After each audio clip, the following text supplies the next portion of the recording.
Bismillahirrahmanirrahim. Assalamu alaikum, everyone, and good evening, and probably good late afternoon in some other geographical areas. I'd like to welcome you all today to the first kickoff of the Diabetes Summer School, and this is an sort of innovative collaboration between the Emirates Diabetes and Endocrine Society and the Emirates Family Medicine Society.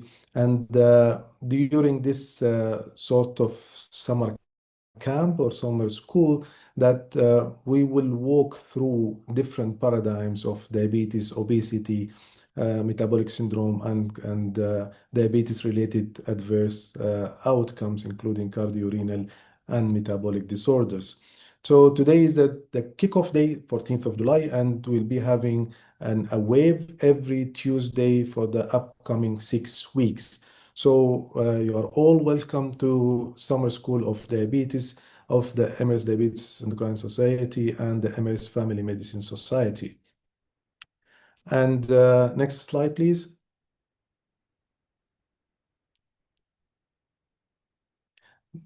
Yeah, for those who I haven't met before, my name is Alamin Abdelgadir. I'm a consultant endocrinologist and associate professor of endocrinology at Mohammed bin Rashid University. It's my great pleasure and honor to facilitate or moderate the first wave of the Diabetes Summer School, and will be delighted to be with you facilitating the session today. Next slide, please. This 6 waves will be sponsored and supported by Eli Lilly, and we are very grateful for their great support to the whole summer school continuum. And this has been a great collaboration between the two societies and Eli Lilly company. So thank you very much, Eli Lilly, for their support. Thank you. Next slide. What we will be doing in the summer school is basically we aim to understand the different pillars and steps of early diagnosis, early intervention, whatever the intervention is, whether it's the behavioral intervention, lifestyle intervention, pharmacotherapy, and even management of diabetes and metabolic syndrome related disorders. And across the 4 or 6 waves of this summer school, we will be leaning more towards our national evidence and national guidelines that have been directing us towards management of diabetes and diabetes-related disorders. So many national guidelines will be addressed in the coming 6 waves. And the main aim is to understand diabetes, obesity, and their related disorders. So the program objectives will include the understanding of pathophysiology and early identification of diabetes and metabolic syndrome, then how to agree on applying the UAE national guidelines in treatment of diabetes, obesity, and metabolic syndrome related disorders. And we need to agree also by the end of these 6 waves in order to appropriately individualize treatment of diabetes and metabolic disorders. And equally important to early identify diabetes-related complications and appropriately and timely treat them. I hope we reach that point by the end of the summer school. And also one of the aims is to improve the treatment adherence, lifestyle modification, and long-term outcomes of all metabolic disorders as much as we can. And appropriate utilization of evidence-based decision-making in complex clinical scenarios. We will be having clinical scenarios as the program goes on, and we will have sort of a very fruitful interaction among all of the colleagues and the attendees and the colleagues, the speakers.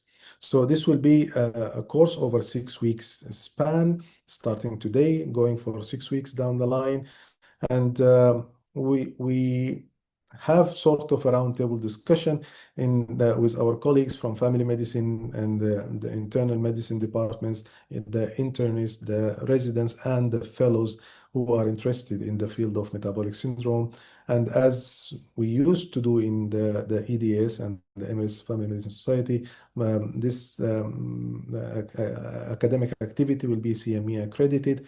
And more importantly, it will be sort of an academic module with an exit certification from both Emirates Diabetes and Endocrine Society and the Emirates Family Medicine Society. But to accomplish this certification, we need to attend the 6 waves of the summer school in order to do the final evaluation and acquaint the certification of the summer school. Next slide, please. So the 6 modules will be running, as we've mentioned earlier, through the UAE national guidelines in treatment of type 2 diabetes. And then the second module will be the how to break the physician and patient inertia and championing early diabetes and metabolic disorders control. The third module will be on the foundation of metabolic disorder, which is obesity, and how to walk through from the risk factor to treatment targets. The fourth module will be specified for the oral anti-hyperglycemic agents. The fifth module will be for the injectable options, and the sixth module will be specified for diabetes-related complications, including cardiovascular and renal and metabolic disorders and liver disease. Next slide, please. So as always, the presentation will be available, and it's now running in the live webinar in the EDS YouTube channel, and it's already being broadcasted now. After we finish the presentation, it will be available in the EDS Institute website, and this is the link for those who are interested to come back to attend or review any part of the presentations. We will be having dedicated Q&A session by the end of the whole presentations today. So we encourage you all, please put your questions in the Q&A area. So we will come and discuss them at the end of the day. As mentioned earlier, this is a CME certified series, and we will be having an academic certification as well. The attendance is highly advisable. So we need to attend the 6 waves in order to get the certification by the end of the course. And in case of any technical support needed, then you can reach us in the technical support in the chat box. Next slide, please. So what we will be doing today is we will start with Professor Mohammed Hassanein in order to start how to work the patient who's coming to us in his or her first visit in our outpatient clinic. So from there, we'll take it steps forward, and we'll keep the rest of the names with each presentation. So the first presentation will be conducted by Professor Mohammed Hassanein, and he's well known to most of you. Professor Mohammed Hassanein, he's a consultant endocrinologist, and he's a professor of medicine at Mohammed bin Rashid University in UAE. And he's also an announced chair of diabetes and Ramadan. He's an international expert in that field. He has been a coach and mentor to so many of the colleagues around. So Professor Muhammad, please guide us through how to find the ups and downs in dealing with a patient in his first visit. The floor is yours. Thank you very much, Al Amin, and thank you for the two societies for taking this lovely task of the summer school. With the theme of summer, I'm just in a shirt, so to sustain the theme of the meeting. So let me share my slides. Okay, here is the full screen. So my task is about the initial assessment, and First, I have no conflicts of interest for this presentation, but obviously the meeting, as you heard, is supported kindly by Eli Lilly. So I'm going to put for you the summary of what I will say in the beginning. But why I'm doing this? Because I want you to remember the points that we will discuss, and we'll come to them at the end with a practical display or application as well. So when you see anyone with diabetes as a first visit to you, now, in theory, this may be the first visit for them to be diagnosed with diabetes, or it's indeed the first time they come to you and maybe they have diabetes for such a long time. But there is lots of important items. And if we are to think of how can I fully assess the person, you need a systematic approach. And that's what the guidelines have done. The guidelines have looked into comprehensive assessment that, of course, for a person with type 2 diabetes, very frequently they have obesity, they have cardiometabolic risks, and of course, early complications detection and addressing them, not just about perfect glycemic control, which is absolutely essential, but also about doing all of the above. And that only can happen through a structured, comprehensive evaluation and diagnosis that will be taking into account the long-term complications of a person with diabetes. So how can we do this? The core components are, as you all know, medical history, physical examination, and then investigations. But on top of this, there are two elements that we frequently forget. Vaccination for a person with type 2 diabetes and the mental health assessment of a person with diabetes. These two aspects are very frequently ignored by many of us, not all of us. Perhaps you guys or colleagues in primary care are a bit better than us in secondary care for this. So let's first go into what should I do on first visit and equally on an annual review. So, of course, I need to know, confirm the diagnosis and find the age of onset. There's a big difference between me as Muhammad Hassanain developed diabetes 20 years ago or developed diabetes 20 weeks ago. It makes a very much difference. Also, do I have symptoms of hyper or hypoglycemia or not? And have I been admitted to hospital because of diabetes or not? Now, we know that diabetes largely is the cause of two factors, my genetics and my environment. And with my environment, it could be my physical activity, my nature of lifestyle, eating habits, sleep pattern, and definitely my smoking status. And for those who drink alcohol, don't be shy to ask people about alcohol consumption. I know that we live in a Muslim Arab country, but nevertheless, it's no harm to be certain. And then, of course, the medication that the person is on, whether they are a medication for diabetes or for other condition that perhaps could impact on glycemic control. Obviously, some people are very fond of alternative therapies, and this should not be ignored. Comorbidities screening will be discussed thoroughly in the second presentation, but in your initial assessment, it is paramount that we ask about the history of hypertension, dyslipidemia. And if the person is already existing with diabetes, many people at the onset of diabetes already have symptoms or signs of complications, whether this is neuropathy or retinopathy.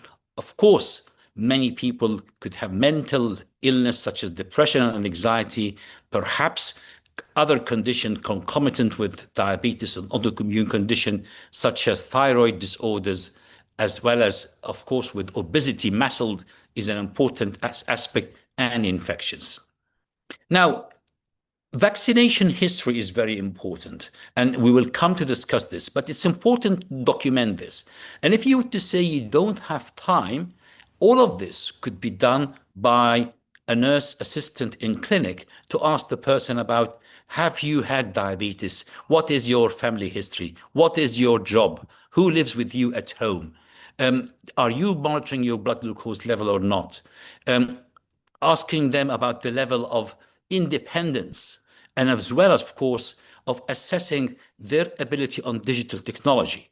Do they have a smartphone or not? And if they do, are they able to use the functions in it? Because, of course, much of the monitoring or the education could be done via digital technology.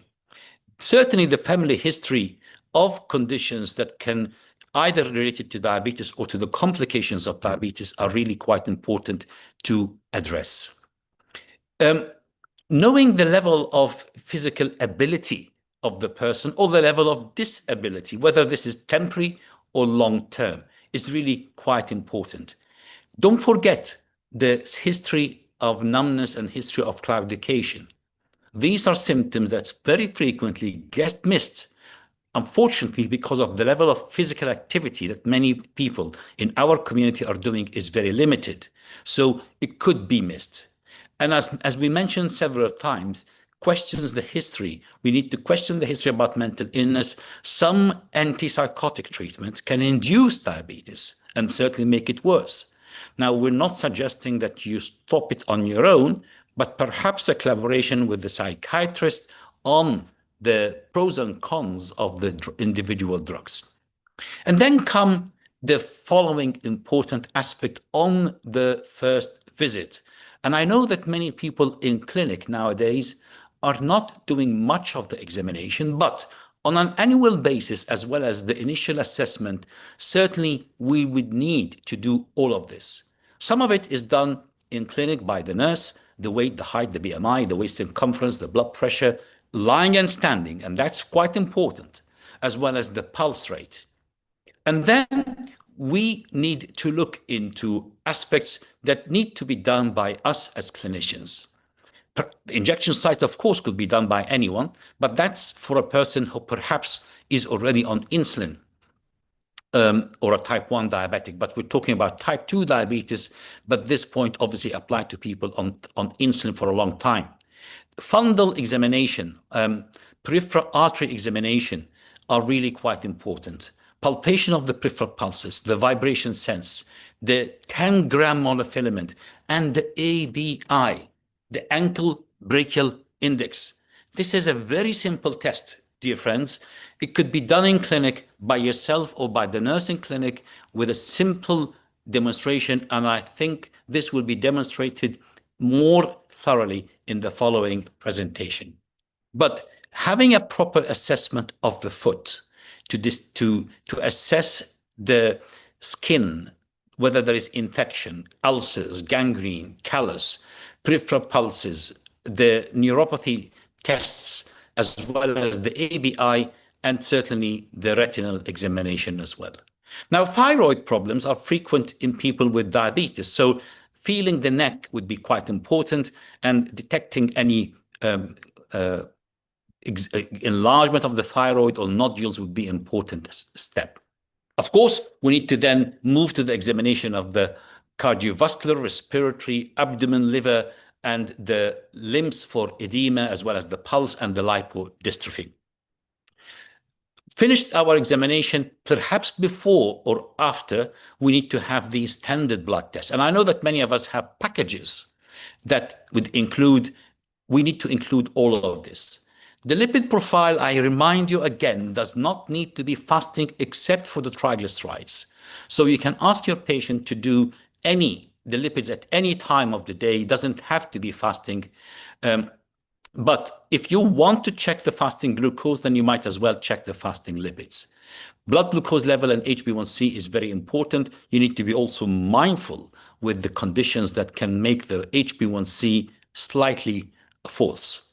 Kidney functions with urine albumin excretion, as well as the estimated eGFR and electrolytes, is a must.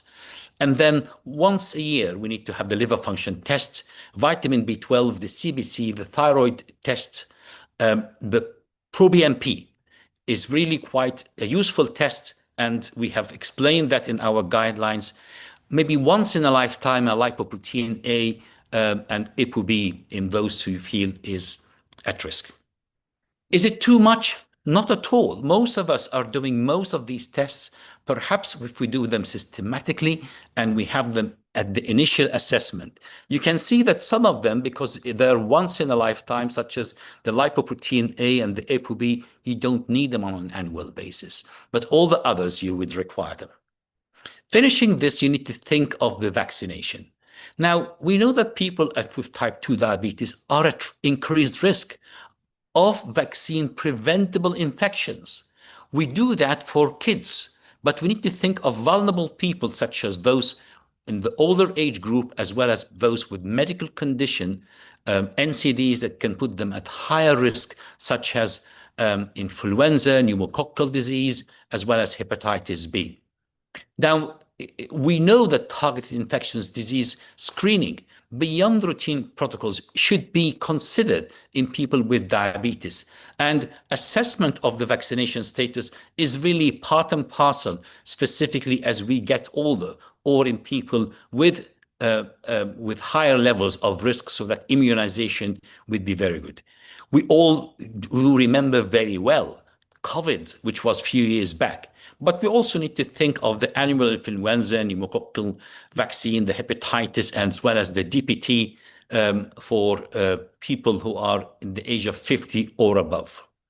And certainly recording this and recording when should the person be advised for the repeat of the vaccination schedule, so that this would be individualized and helping them specifically. Maybe if the person have very poor glycemic control, perhaps I would postpone it until the glycemic control is better to avoid vaccination site infection. Then come another important part of the initial assessment, which is the mental health of the person. And this is frequently missed. And we know that the diagnosis of diabetes frequently would trigger distress. Some people have difficulties to accept the condition or to adhere to a list of medication, anti-glycemic, lipid lowering, antihypertensive, and other medication as well. That becomes a lot easier once they are offered structured education that will help them to overcome distress. And you will have an important discussion about this point a bit later in today's assessment. But certainly, detecting through the questionnaires, the structured questionnaires, levels of depression or level of distress, and referring them to the right people. Sometimes type 2 diabetes can affect the cognitive function and can lead to impaired function with increased dementia. So screening, timely referral, detecting the problem at early stage is really quite useful, and it's really quite advisable that all of us would use one of the acceptable questionnaires once a year. You will have an important discussion on structured education. This is a must to have education at the time of diagnosis every year, at time of reinforcement because of new complication or new introduction of a significant type of treatment, before Ramadan, before Hajj. All of this is quite important, and it needs to be a program. We can't just make it out of our own mind. It needs to be a structured program with a curriculum that is objective driven, to empower people and to have the quality assured processes. And of course, we don't just take any program from anywhere. It need to be tailored to our people in the right language and in the right culture, not just translation.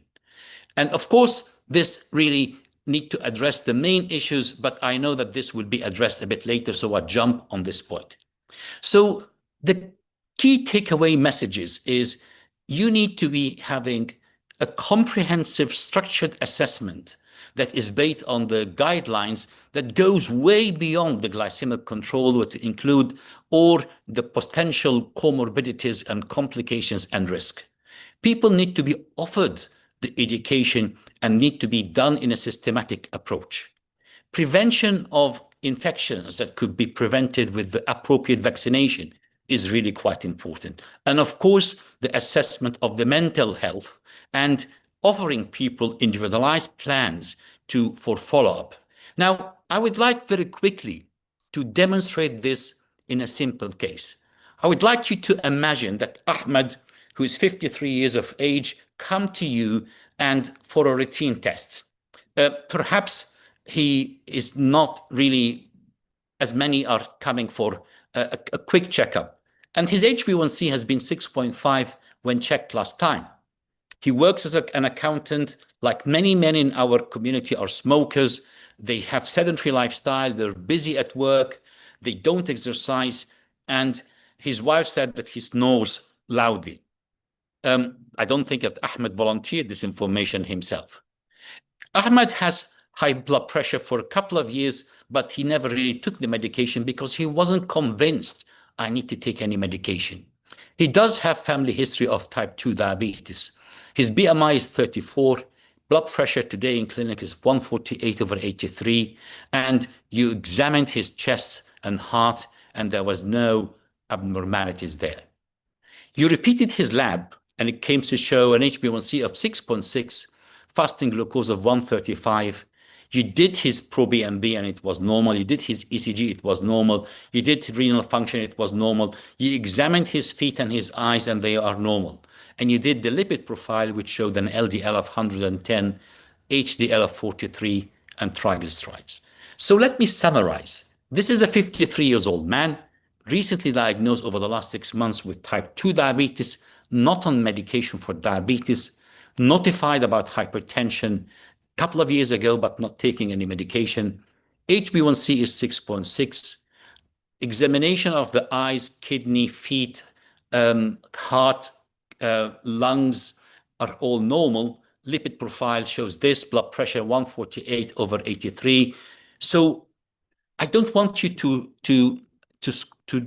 do anything but to think in your mind, is Ahmed, whose HbA1c 6.6, a low risk, a moderate risk, a high risk, or a very high risk? And I want you to ask yourself, how should I comprehensively, systematically assess this? This will be covered again in the following presentation. I just hinting towards the process of the cardiometabolic guidelines and about if the examination and investigations are negative, we need to think of the risk factors we've established in the cardiometabolic guidelines. And I'm aware that Dr. Khadija will cover all of this. So once you answer the question of Ahmed, who in straightforward, you think this is a very simple, straightforward case, not on any medication, HbA1c is 6.6. Good, very good HbA1c. But what is my treatment goals here? How can I improve his lifestyle? What medication would I propose for Ahmed? When should I follow up him? What vaccination and what assessment of his mental health? You notice in the case we didn't discuss the mental health. And how would I assess this? And of course, if I detect any abnormality, the referral pathway, as well as the empowering and the enablers of implementation. I will stop here, and to stick to time, I'd like to thank you all. I apologize in advance that I will not be able to take the Q&A because I have another meeting that has overlapped with this meeting. So apologies, but the eminent faculty that we have tonight, I'm sure we'll be able to cover any questions that is directed to my lecture. Thank you all, and I hope you would enjoy the meeting.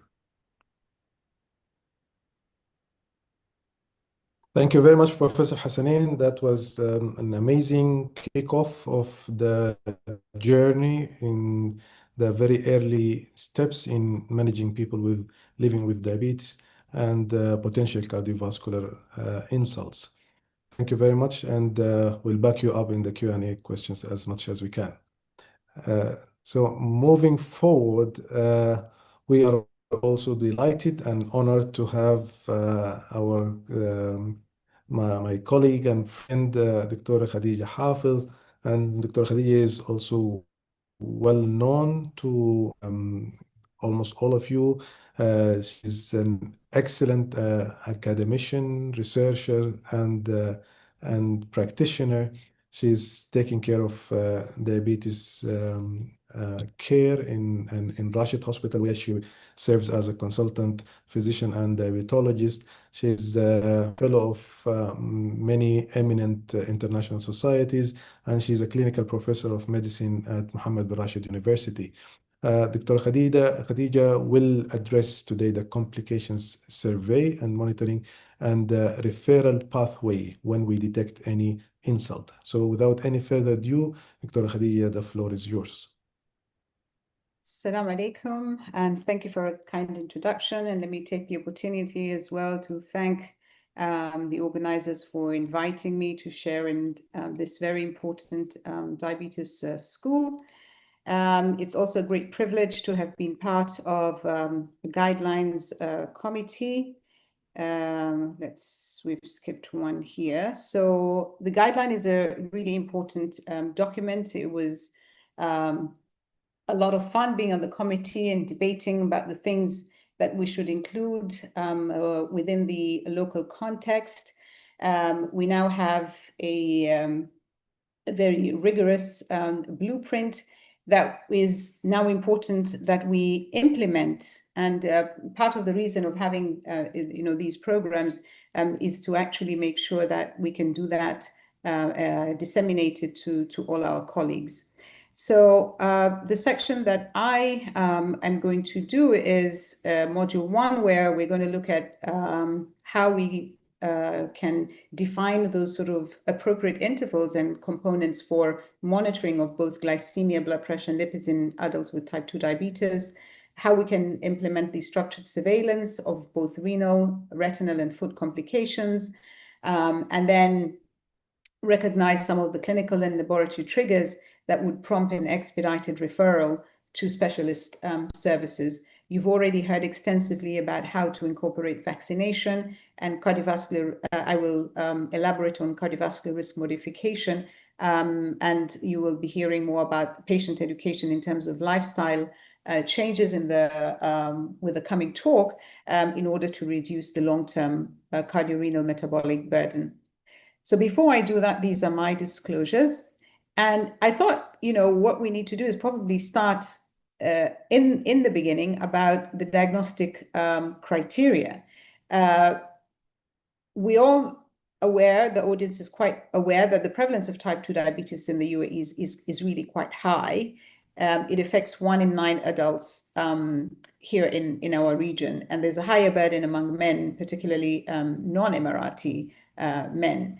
And the situation is the same for pre-diabetes as well, quite a high burden. So Dr. Hassanein has already talked to us about the initial sort of assessment, but I think it's also important to look at the diagnostic criteria. And the reason for that is we do want to have a timely and accurate diagnosis in order to reduce these long-term complications. We need to look at what sort of tests are we going to do and make sure that we're not relying on a single test because of the variability in glycemic markers. And then we want to make sure that a structured confirmatory test is done in order to reduce this sort of misclassification, and definitely look at what are the sort of factors. We need to be cognizant of some of the factors that may affect some of these tests that we use in our daily practice. So we haven't reinvented the wheel. The diagnostic tests remain the same as they have, over the last 2-3 decades. It's the hemoglobin A1C, a fasting plasma glucose, and the 2-hour oral glucose tolerance test. And these would then help us to classify the individual as either having diabetes when their hemoglobin A1C is greater than 6.5%, or have a pre-diabetes if it's between 5.7 to 6.4. If you're using the fasting plasma glucose, then diabetes is diagnosed with a value of greater than 126 milligrams per deciliter. And it's greater than 200 milligrams per deciliter if we're using the 2-hour oral glucose tolerance test. Of course, each of these tests has its own merits and disadvantages, and they can be used, in combination together, depending on the clinical context of your patient and the resources that are available to you. What's important to note is that we never make a diagnosis of prediabetes based just on a random blood glucose level. So I'll touch a little bit on when we have discordant results, and that can happen quite often actually in practice, in absence of a sort of clear clinical presentation where the person doesn't have those classic symptoms. A diagnosis should be done, one, by making sure that you do have two abnormal results, either from the same diagnostic test with samples taken at different time points within a clinically appropriate interval. Or you have two different diagnostic tests, both showing abnormality either in the same sample or with samples that were drawn at different time points. When you have two different tests that are conflicting and where one meets the diagnostic threshold and one does not, then you need to repeat the one that met the diagnostic threshold after considering various factors that might influence the test results. And particularly for the hemoglobin A1C, we have a number of clinical situations which can actually cause interference with the assay. So there are conditions that could cause a falsely low hemoglobin A1C, and those would include either chronic or acute blood loss. Hemoglobinopathies are common in our region, so sickle cell anemia and thalassemia, G6PD deficiency as well. A low red cell turnover, as occurs with either iron or B12 deficiency. And during the second and third trimester of pregnancy, the hemoglobin A1C may be spuriously low. On the other hand, it may be falsely high in an individual who's just been on iron therapy or is on vitamin B12 supplements. And these are also common in our patients, particularly if they're on metformin, they're also on B12 supplements. If they're on high-dose aspirin, if they're using opiates chronically, or they're on vitamin C and E supplements as well. There are situations which may either increase or decrease, and that includes chronic liver disease, hypertriglyceridemia, rheumatoid arthritis, aplastic anemia, or if the person has had splenectomy. So one needs to be cognizant of these sort of conditions when we're looking at the diagnostic thresholds. So about screening, when do we want to screen? And the consensus is to screen all adults above the age of 30 years, and those who are at high risk, and I'll talk about that group as well. So normal, as we've said, fasting blood glucose that's less than 100, or an A1C less than 5.7%, then we'd need to rescreen at least every 3 years. If on the other hand, the test, either whether you're using your fasting blood glucose or the A1C shows that you have prediabetes, then we would need to screen earlier. So that would be at a 6-monthly interval. If a diagnosis of diabetes has been made, then you need to confirm with a second abnormal result in order to start the patient on the appropriate therapy. So the key messages on the diagnosis is that an accurate and timely diagnosis is really essential in our high-risk population in order that we can reduce the burden of cardiometabolic disease. The diagnosis needs to be made on standardized hemoglobin A1C and plasma glucose levels to ensure that there's consistent biological classification. In the absence of unequivocal hyperglycemia, diagnosis requires confirmatory testing so that we can avoid misclassification. And clinical interpretation must account for the biological variability and conditions that may affect the accuracy, particularly when using the hemoglobin A1C. And a structured diagnostic approach really underpins appropriate risk stratification and treatment initiation in order to prevent long-term complications. So we've already heard extensively about the initial and follow-up assessment from the previous speaker. So just to kind of summarize it all in a master timeline, the medical history, physical exam, and the laboratory profiling is important, both in the initial visit, in the interim period, which may be between 3 to 6 months, and annually as well. The immunization has also been touched upon annually, the flu vaccine, but we also need to make sure that people with diabetes have had a hepatitis B done, that they've got the pneumococcal vaccine completed as well. And RSV vaccine is also important for those between the age of 62 to 74, or individuals who are on insulin or end organ damage.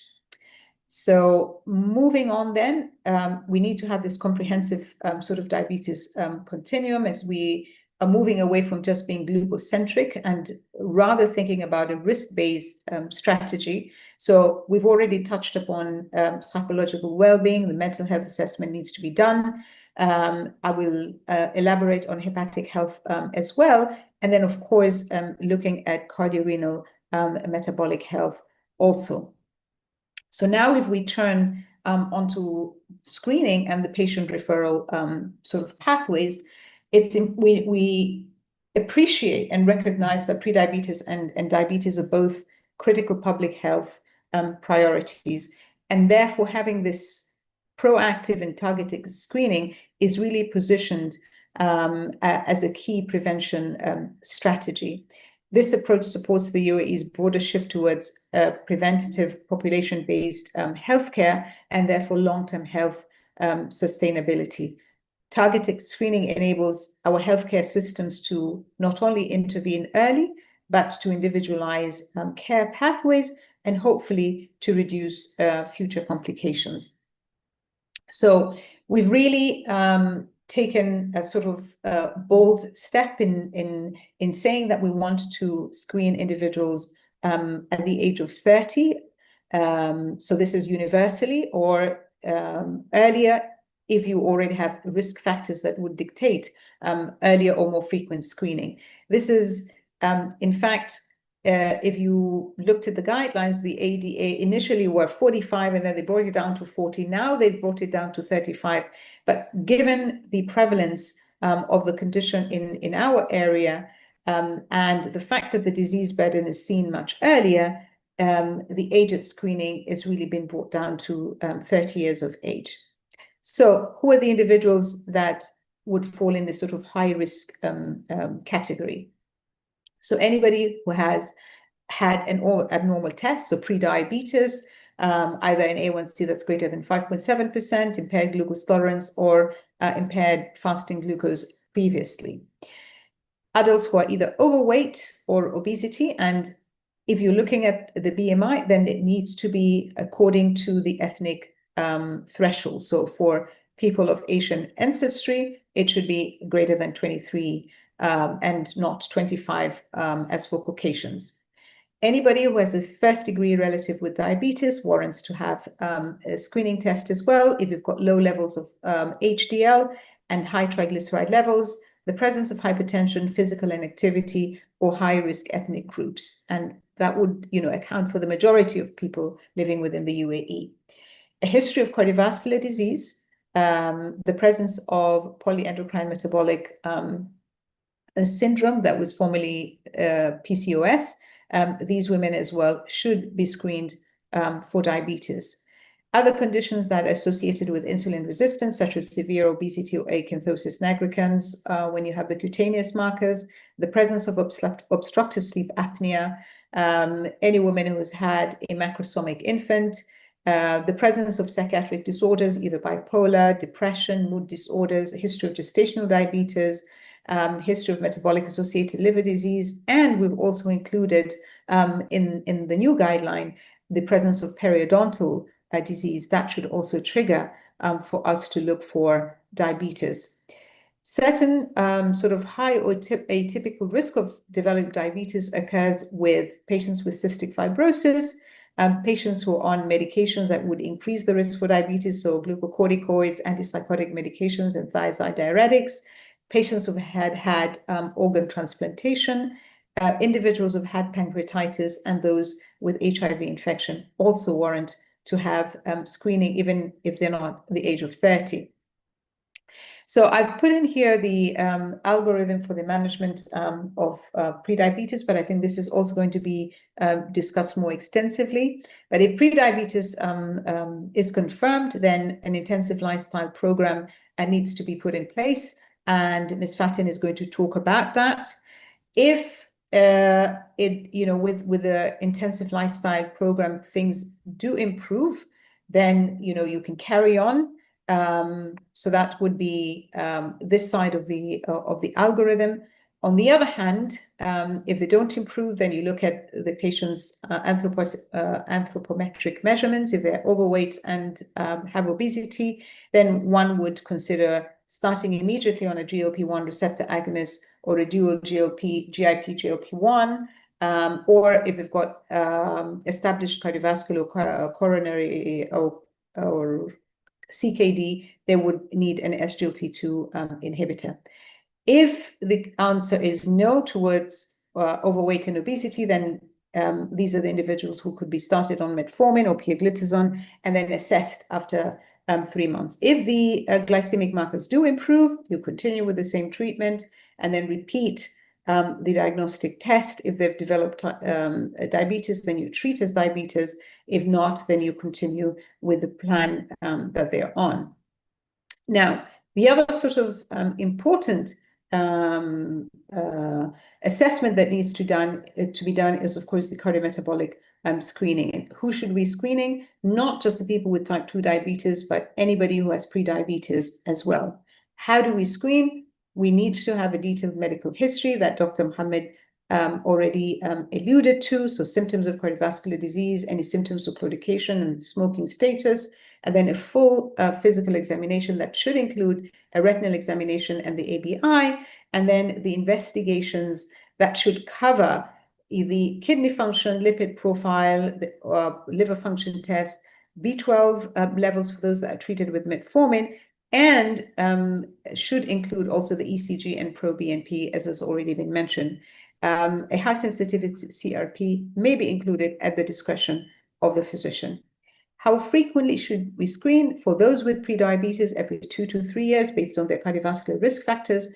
For individuals with type 2 diabetes, this needs to be done annually.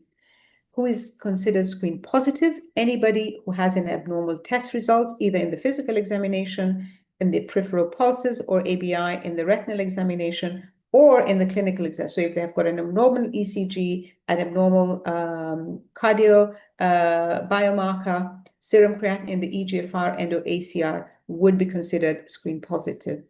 For those who are screen negative, we'd apply the CRM risk score and then screen them annually every 2 years in the case of prediabetes, based again on the CRM risk category. So what about metabolic associated liver disease? Very common as well, bidirectional relationship, highly prevalent in our population with type 2 diabetes. And screening for MASLD is now recommended in all individuals with either prediabetes or diabetes, particularly if they're overweight or living with obesity and they've got cardiometabolic risk factors or established cardiovascular disease. The initial risk stratification should be done very simply using the FIB-4 index. And what we then do is that if the FIB-4 is less than 1.3, they would be considered as having a low risk for advanced fibrosis. Anything between 1.3 to 2.67 is an intermediate risk, and therefore you would consider further testing with either elastography, so VCTE or ELF testing. Anything that's greater than 2.67 should actually warrant further testing and referral for specialist services. So the intermediate is the yellow 1.3 to 2.67. If you have anything greater than 2.67, then these should warrant immediate referral for hepatology services.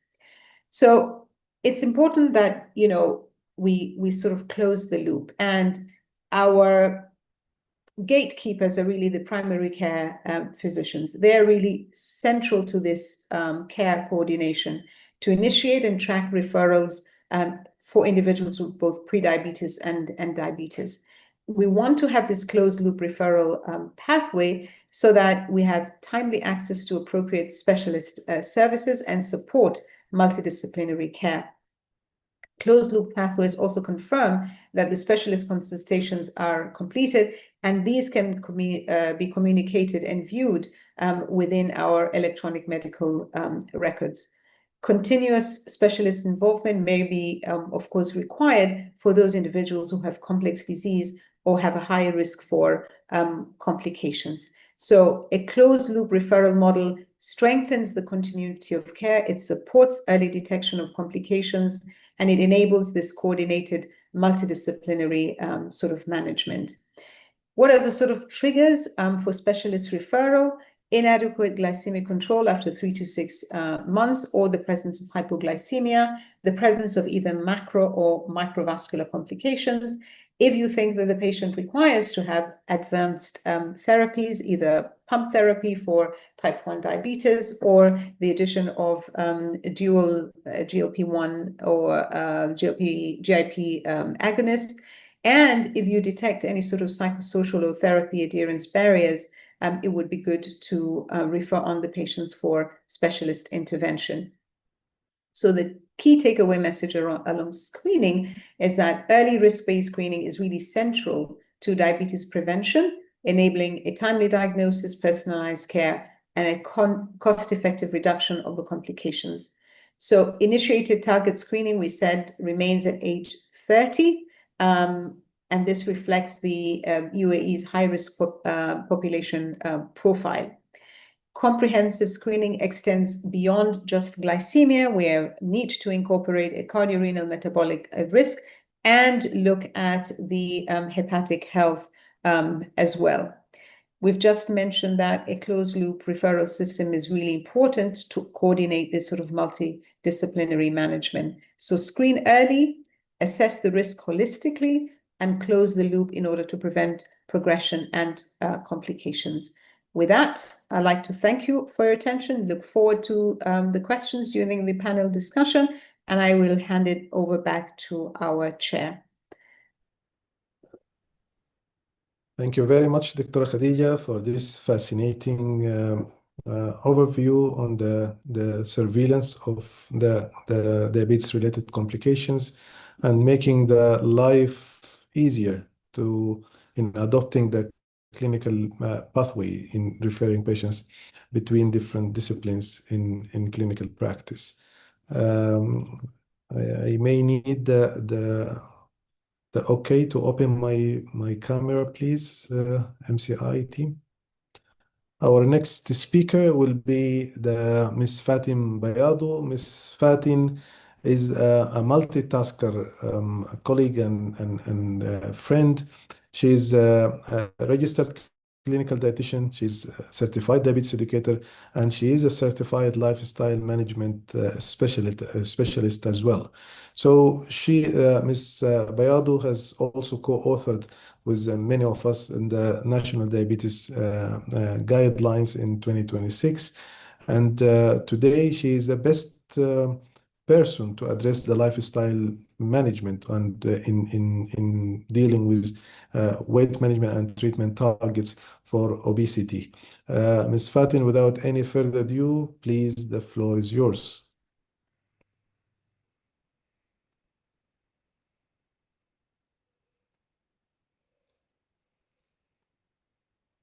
Assalamu alaikum, everyone. Good evening, and welcome to the Summer School of Diabetes, an initiative brought to you by the Emirates Diabetes Endocrine Society. I just want to make sure, can you all see my slides? Not yet. One second. Can you share it from the share button? It should be shared before. Is it clear now? Yes. Let me just click on the slideshow. Okay. Good evening, everyone, and welcome again to the Summer School of Diabetes. As I mentioned, it's an initiative by the Emirates Diabetes Endocrine Society. Thank you, Dr. Amin, for your kind introduction. And it is always a pleasure to share this session with other esteemed colleagues, Dr. Mohammed Hassanein, Dr. Khadija, and Dr. Ahmed Hassoun. I was simply asked to talk about lifestyle therapy and how we can integrate these interventions when it comes to diabetes and to obesity. This meeting is sponsored by Lily. This is the one thing I need to disclose. And in my coming 20 minutes, I'll be covering the current objectives with you. Hopefully that by the end of this session, we gain a new concept when it comes to lifestyle medicine. I thought of starting by giving you a proper definition about lifestyle medicine. We often hear the term lifestyle intervention by the doctors, by the physicians, even by normal people. But I wanted actually to give you a proper definition about that. It is defined as per the American College of Lifestyle Medicine as a medical specialty that actually uses therapeutic lifestyle interventions as a primary modality to treat chronic diseases. Of course, it's not limited to, but examples of that include cardiovascular, type 2, and obesity. What really makes lifestyle medicine a bit different than other specialty is that it aims at curing and looking the true cause of these modern diseases. We dig deep. We really want to know why this patient is simply ill. And when you think about the most modern disease that we have in our life, they are mostly caused by our current lifestyle. So there is no surprise that lifestyle changes must be part of the cure. Lifestyle medicine also is unique and distinct because, as you have seen in the previous slides, lifestyle change is prescribed as the first and most important therapy for disease treatment in addition to other evidence-based medications. Now, when you look at the literature, there is a lot of trials and many studies have been conducted supporting the benefits of lifestyle interventions. I have thought of sharing a couple of them that are the most important when it comes. So in this current study, as you could see, it was published in the Diabetes Care. You would see that the researchers designed this study for individuals who already have type 2 diabetes, and they were randomly assigned to two different groups. A group that had followed a plant-based diet and another group that followed the American Diabetes Association guidelines. So they have followed them and evaluated them at baseline and at 22 weeks. The results came that 99 patients found that those who followed the plant-based dietary patterns actually improved their HbA1c by 1.23%. This means a 15% relative reduction from the baseline. Now, both groups achieved improvements in the HbA1c, but those who followed the plant-based had the biggest impact. Another supporting study is a review of the literature that found the remission of type 2 diabetes is feasible only when using lifestyle interventions as the primary means for treatment. In addition to that, they have also found that dietary pattern appears to play a more significant role than just physical activity in terms when it comes to remission to diabetes. The American Diabetes Association strongly endorsed lifestyle management as a fundamental aspect. This has been published in their Standards of Care in 2026 and has been repeated over years and years, mentioning clearly that diabetes care has to include diabetes self-management, education, and support sessions, mainly targeting medical nutrition therapy, physical activity, smoking cessation, and even psychosocial care. And in order for patients to get the best out of that, they also encourage to optimize lifestyle from the time of the initial comprehensive medical evaluation. We also see that the Endocrine Society in their practice guideline states that even for patients at the age of 65 and older with diabetes, they still recommend lifestyle modification for the treatment of hypoglycemia. When we talk about lifestyle therapy, I want you to know that it has 6 different pillars: nutrition, physical activity, restorative sleep, stress management, social connection, and avoidance of risky substance. Now, due to the limited time that I have, I'll be only covering the first 2 parts, the nutrition and the physical activity. In addition to the things that I'll be talking about, we have mentioned clearly in the Emirates Diabetes and Endocrine Society consensus report for the management of type 2 diabetes, the importance of lifestyle intervention and how to apply it at different levels for the best outcome for our patients. Starting by the first pillar, which is nutrition. When we talk about nutrition, we simply talk about food. And I want you really to understand, why does our relationship with food really matters? Because when we talk about food, that topic, now we see it all over the place. We see it in the news, we see it in our social media. Now we are discussing that and the Zoom session. We're even talking about that. It is so important to understand why actually we eat. What motivates us to eat?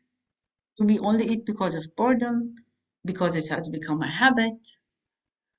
Food by itself, it can actually give us energy. It can actually pull us up, or it can make us sick, or it even can confuse us with all the guidelines that we have. Food now is not just a random topic. It is a political decision. It can also actually be a form of love or abuse to our bodies. And so the relationship with food, our relationship with food, is quite complex, and it requires decision-making processes, from planning, from goal setting, preparation, to even actually eating it. And when we think about food, food is actually a universal connector. It connects us. It is fundamentally tied to our emotions. Whenever I see patients in my clinic, when I ask them, if you are angry, what do you usually do? They say, I eat. If you are stressed, they reply, I eat. If you are sad, I eat. If you are happy, I eat. So unconsciously, people have created a reward system in their minds that whatever happens to me, food will always be there. My good friend that will help me out in a happy situation, in a bad situation. We can also look to food as a symbol of our value system. You can easily see a lot of patients coming to our clinic believing that particular herb or that particular type of food will really reduce their blood sugar. It will help them to heal. So they come with a heavy belief that this is right. And on the other hand, you might feel guilty after eating a specific type of food. You might regret it. Why I ate that extra piece of cookie or chocolate or whatsoever. But also, you would see people walking proudly when they come and tell you, I have just completed 1 week with no sugar or 1 week with no bread. And it happens in our clinic. We see these type of patients. Food actually can be an act of kindness. You can just offer to pay the bill with your friends in a cafe or in a restaurant. Also, food serves as a characteristic to us. You might start labeling people as, oh, that is my friend who doesn't eat gluten. That is my friend who always orders salad. Or that is my friend who always binges on burger or prefers that type of food. Also, you could see that food can serve as a symbol to our financial status. The budget that we spend on, restaurants we choose to go, groceries we love to buy. And on top of that, food can serve as a judgmental tool. Me personally, as a dietitian, I face that a lot, especially when someone sees me eating chocolate. Their eyes would go, oh, you're eating chocolate, you're a dietitian. I'm like, yeah, I am a dietitian. I love chocolate and I crave it every once in a while. I'm not an alien. So you can see at the end that one thing remains constant. we don't only eat because of biological need or because of a molecular level. We also eat because of psychological level. And you would find that a lot of people would tend to lean on that feeling of happiness or empowerment that food brings us. After a long day of working, they just want their reward. Now, why I have told you all of that? Because I want you for a second to picture this. Imagine now remember all the things that I told you previously. And then you have a patient in your clinic diagnosed with type 2 diabetes. And we as clinicians know out of the 42 factors, food comes again to the surface to tell you, and you need to tell that patient that out of everything else, the one and the most important factor that will affect the control of your blood sugar is food.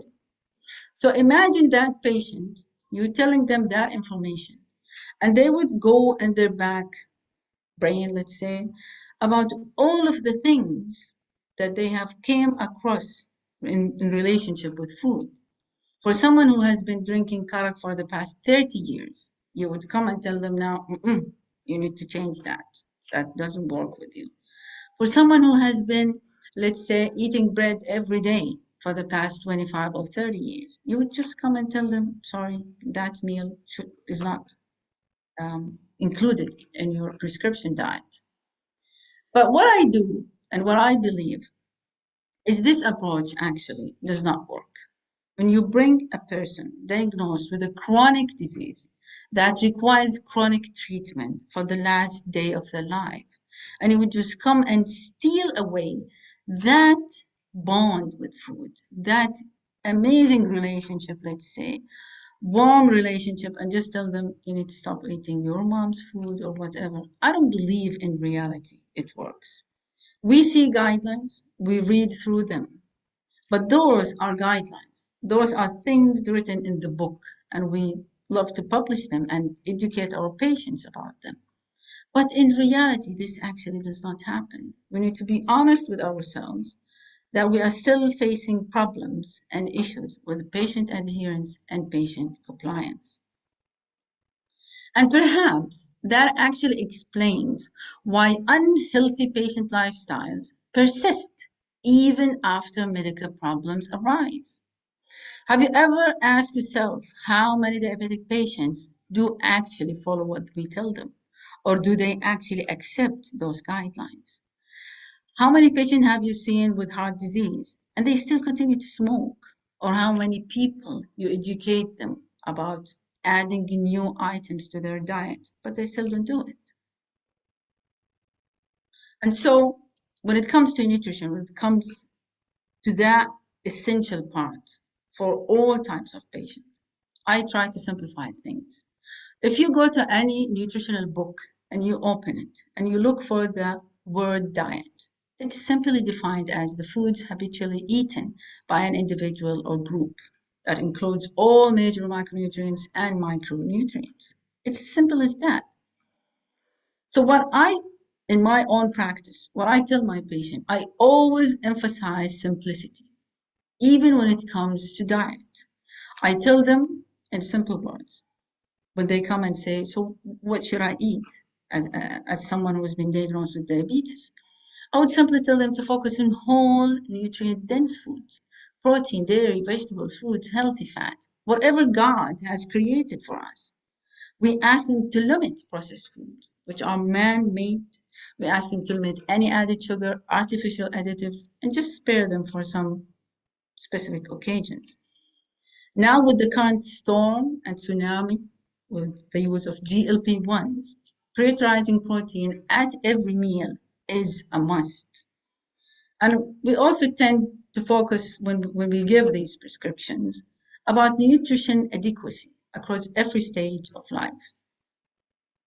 And so what I actually tell my patients, one thing, is that health behavior, this is something they need to understand. Health behavior changes is the foundation of lifestyle change. I tell them, if you don't change, the same day will repeat itself for the rest of your life. And so we need first to position our patients based on the trans-theoretical model of change. You would see patients in the first stage, the pre-contemplation, those that have zero intention of changing anything in their life. So in that stage, you can't do anything to them. There's simply resistance to any change. You can move through this circle to another phase that we call contemplation, and where you need to really understand where your patients are literally standing. In the contemplation, you would see or you would feel that the patient is somehow aware they have this chronic disease, but still they do not show you any commitment to any change. And then we have the preparation stage. The preparation is that a lot of patients will come to you and tell you, I have the intention to change. The intention is there, but still nothing is done. It is until that we move and recognize the patient in that stage, the action stage. Once they are ready, then I can develop that specific written nutrition plan. And when I do that, I focus on three different things. First, I need to be positive. We don't want negativity in here. Remember, these patients have chronic disease that they need to deal with for the rest of their lives. I don't want to add more misery or more negativity to them. So simply by asking, what can you add to your diet? Give them that tiny bit of positivity. Another important thing is that we really need to be realistic in prescribing nutrition plan. If you see a patient who tells you, I drink 1 liter of soft drinks every day, do you think if you tell them you need to stop that immediately, will they leave your office and really follow your advice? I tell you from my experience, they will not do it. And I also tell you from my experience that we need to respect that bond that people have formed when it comes to food. I'll tell you an example, especially in the seasonal fruit or especially during date palm harvest season. I had a patient who came to me every time he has a spike after breakfast, after lunch, and after dinner. And when I asked him, he said, I eat dates at these different timing. And then after 2 or 3 sessions, he came honest with me and he told me, look, I have a palm tree in my house. And every time I go and pray, I pick some dates. So you tell me what I need to do to somehow navigate around that. He was so honest and he told me, I will not stop eating dates.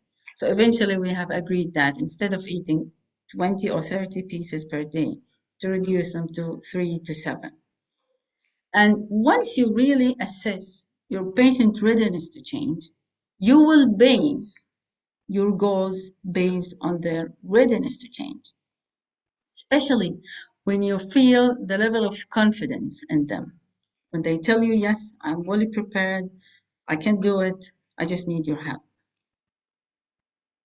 So in the core nutrition prescription component, I focus mainly on 3 different things. The type of food, which basically you need to be specific, mentioning what type of food you could eat. The amount of food, we need to be exact how much you can eat. Portions, by cups, by grams, and mostly the frequency that you can eat that particular food. One of the other important things that actually we focus on is what I call metabolic individuality. Every person is different than the other. You cannot just generalize and give it a general diet to everyone. Metabolic individuality carries a lot of meaning. Protein quality, as I mentioned earlier, especially with the huge use of GLP-1s, of course, blood sugar regulation. And I do believe that the role of ultra-processed food is what's really driving those patients out of control. What's really messing up with the inflammation, spiking up their blood sugar. And so we advise them about the daily consumption of sugar, specifically the added sugar. The WHO recommends a goal amount of less than 5%, equal to up to maximum 6 teaspoons. The American Heart Association follows the same for women and children, but somehow it can reach up to 9 teaspoons per day for men. So again, when we prescribe, let's say, a diet plan, positive prescriptions will be absolutely better than negative prescriptions. So when I tell them you can eat more of one type of food, when you have a variability, when we advise them to swap different type of foods, when we suggest replacements, for the patient, it is somehow easier to accept than just telling them you need to avoid it at all. For the second challenge that we face, now that we have put them on the proper diet plan, we have advised them what to do, what to eat, when to eat, the frequency. Another thing that we want our patients to do is to get them moving. So physical activity plays a huge challenge in that. Physical activity, or getting 0 minutes per week, is the fourth leading risk factor for global mortality. But when we speak about physical activity, we actually give them a simple rule. That simple rule is targeted to improve their health. So what exactly shall I do? What type of activity? I always tell them, do whatever you like. Do you want to dance? You want to play? You want to run? You want to jog? You want to swim? Whatever exercise you enjoy doing it, I want you to keep doing it at least 150 minutes per week, combined with muscle strengthening activity at least 2 days a week. We also encourage them that if you walk 200 minutes per week, equal to 30 minutes per day, you are actually adding life, healthy life to your age.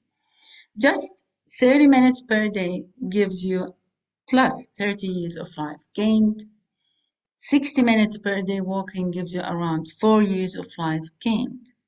So these are things that we actually tell our patients and somehow try to encourage them to do. Another thing we actually discuss is sedentary behavior. This was mostly during watching television. And so research have concluded that television viewing increased all-cause mortality, even in those actually getting 7 hours of exercise per week. And to add to that, television has always been associated with eating unhealthy foods.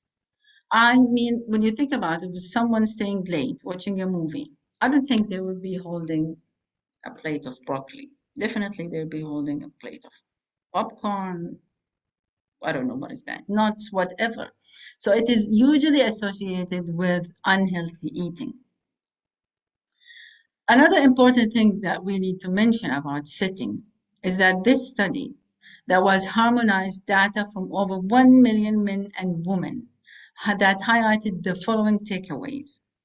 For those who have a high activity of doing high activity during the day, they have found that it somehow offsets sittings.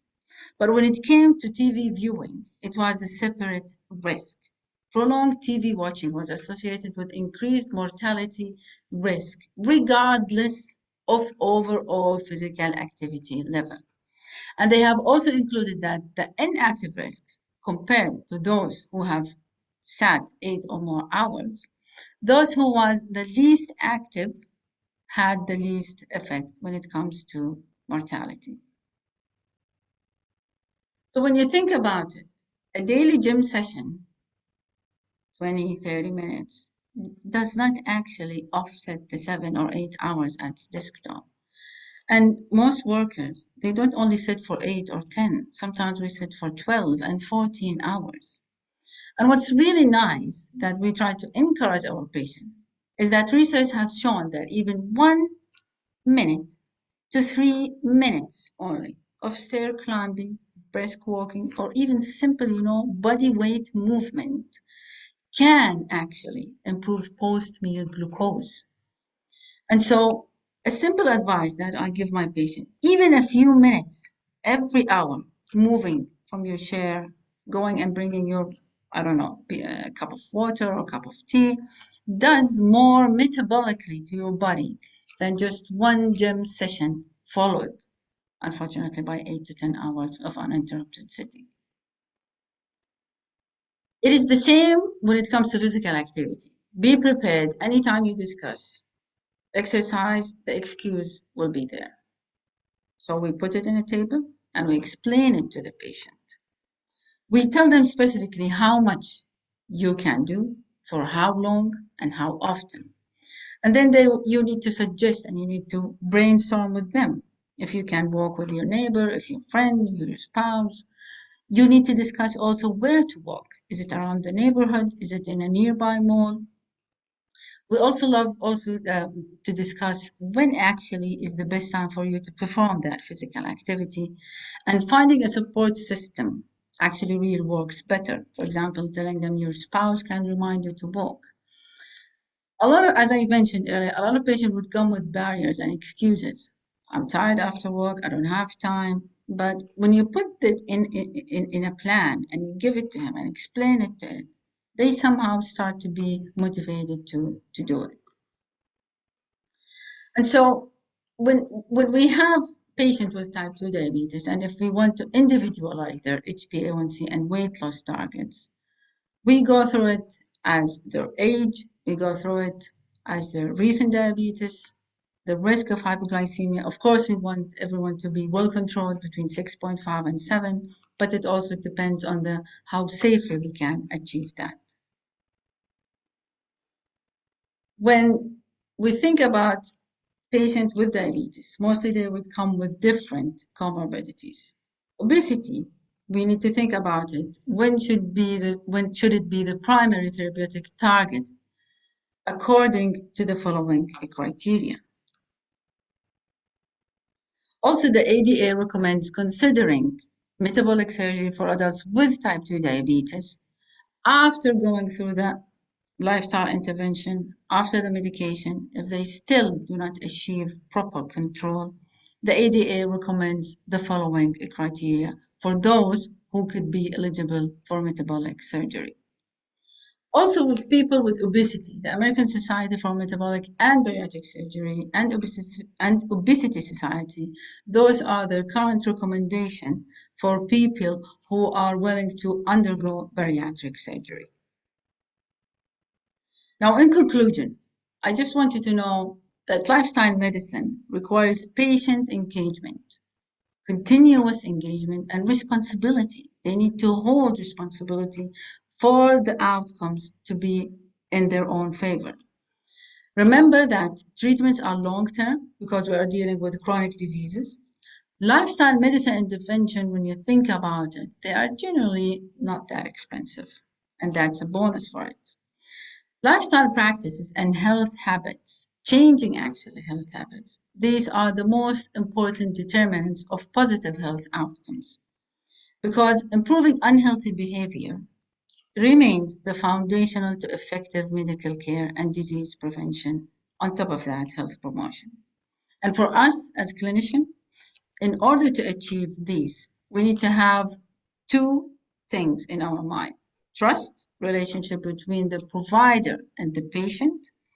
And finally, patient cannot do everything by their own.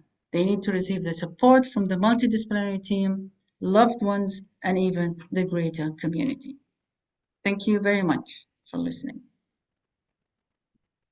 Thank you very much, Ms. Fatin. That was an outstanding overview on the lifestyle intervention at different metabolic paradigms. And we'll come back to you in the Q&A session with loads of questions. So please be prepared. Okay, so without any further ado, we'll move forward to the fourth speaker, the last but of course not the least. Before introducing Professor Ahmed Hassoun, I just encourage everyone, please, to post any question that's needed to be addressed in the Q&A session. And the Professor Ahmed Hassoun is very well known to all of us. He's the senior consultant endocrinologist, and he's a chairman of medical department at Faqih University Hospital in Dubai. And he's an adjunct clinical professor in the Department of Clinical Sciences in University of Sharjah. He's also adjunct professor of medicine at Dubai Medical University. Professor Hassoun is very well known by his vast academic input in the field of metabolic disorders in general. He's always keen to address the difficulties of of managing or dealing with difficult scenarios in metabolic disorders in general. So today he will untangle the difficulties of the therapy in comorbidities and risk profile in people with hyperglycemia. So Professor Hassoun, the floor is yours. Well, thank you very much, Mr. Chairman, for these nice words. And I would like also to, thank the Society of the Diabetes and Emirates Diabetes, as well as the Family Medicine Society for making this possible. It's very important, course, I would say, about this summer school for diabetes. And also, I'd like to thank the organizer for choosing me to be one of the speakers of this very eminent speakers group. And as you said, my task would be discussing the choosing of this. And let me just share my slides. I will see if it's going to be. 1 second here. All right, let me see. Yeah, let me see here. Share. Just tell me if you can see my slides. Can you see it? Yes, we do. Okay, great. So this is my hospital, and as mentioned earlier by my colleagues, I have nothing to disclose for this presentation, but as mentioned earlier, it's sponsored and supported by Lilly company. After all this, what we heard earlier, a very important talk, trying to get into the important messages for you, that my task for now is to mention that all of us should be thinking about managing diabetes in a different way that we were thinking in the past. And if you remember, in the past, many years ago, and some of you are probably younger than me, maybe you didn't have that time, we were just thinking about glucose-centric approach to improve the glucose levels. But now there is a movement, after all the evidence we have, that we have really need to think about addressing the cardiorenal metabolic risk and treating accordingly. So it has been moved to the risk-based outcome-driven, and also to remember that nowadays we have a lot of studies showing there is some benefit of some molecules and some classes on a different aspect. Sorry for that. And that including beneficial effect on cardiovascular, renal outcome, some of them having less and more hypoglycemic effect, weight benefit, safety and adherence. And that's what we like to focus on.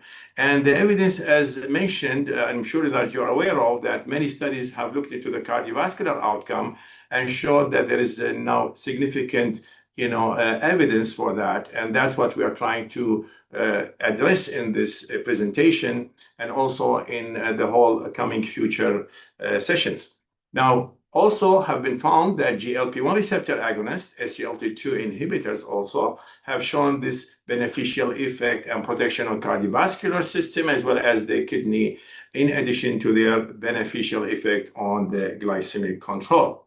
And last but not least, the cardiorenal complications are the major, as you know, the killing and mortality increasing in our patients with type 2 diabetes. And that's why we should prioritize the coverage for this aspect of complication and comorbidities and preventing this from happening. Now, I have put some question for you to start with to make it a little bit interactive. I'm not sure if we have a polling system here, but let's hope that you can answer this question. Okay, oh, good, we have a polling system here. So which of the following medication have not shown benefit in cardiovascular protection? It's only one single choice.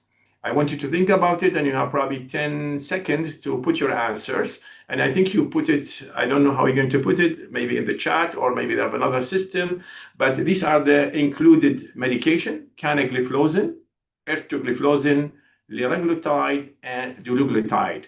Which one of these is not showing benefit on CVD protection?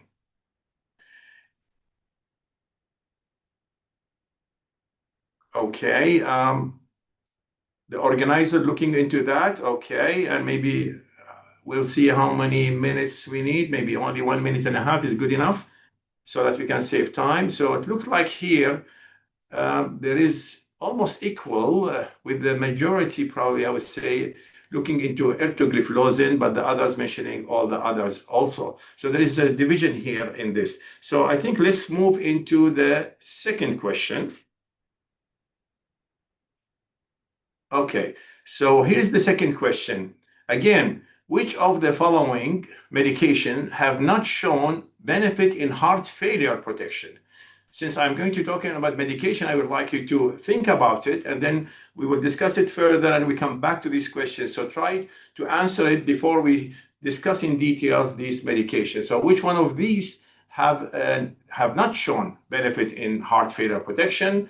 Again, including canagliflozin, ertugliflozin, saxagliptin, semaglutide 2.4 milligram weekly. Please go ahead and vote.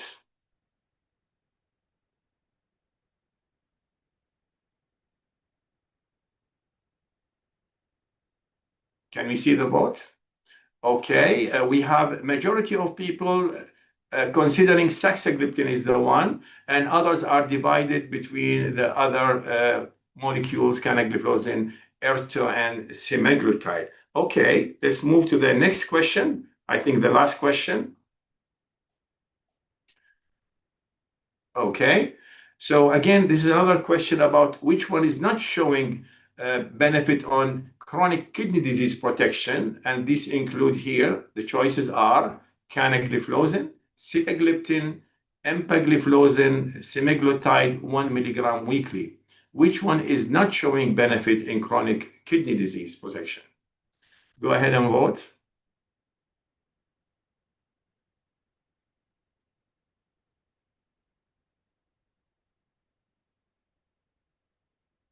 Okay, let's see the results of this poll.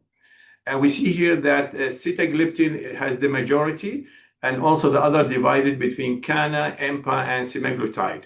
Okay, I think with that, we'll come back to the correct answers, again, asking you after you hear the part of my presentation that will follow now. Okay. Right, so since we're talking about medication, I would like just to review with you. I just want to do something here. Okay, about this one here. Yeah. Okay. And I don't see my slides. Here we go. Okay. Can you see it? I think it's back now. Okay. So what we're trying to look into here, this is, by the way, a work of more of our colleagues in the society, and we were invited to participate. Many of, as mentioned earlier, discussion happening into coming with this guideline. And this has been studied very well and ended with this guideline. So you can see here, talking about the classes and talking first about metformin, for example, showing us here the glucose lowering efficacy, the hypoglycemia risk. On top is the glucose lowering efficacy. It is high efficacy, no risk of hypoglycemia. If you look about the benefit on the weight, potential modest benefit, as we all know, sometimes and sometimes neutral. Sorry.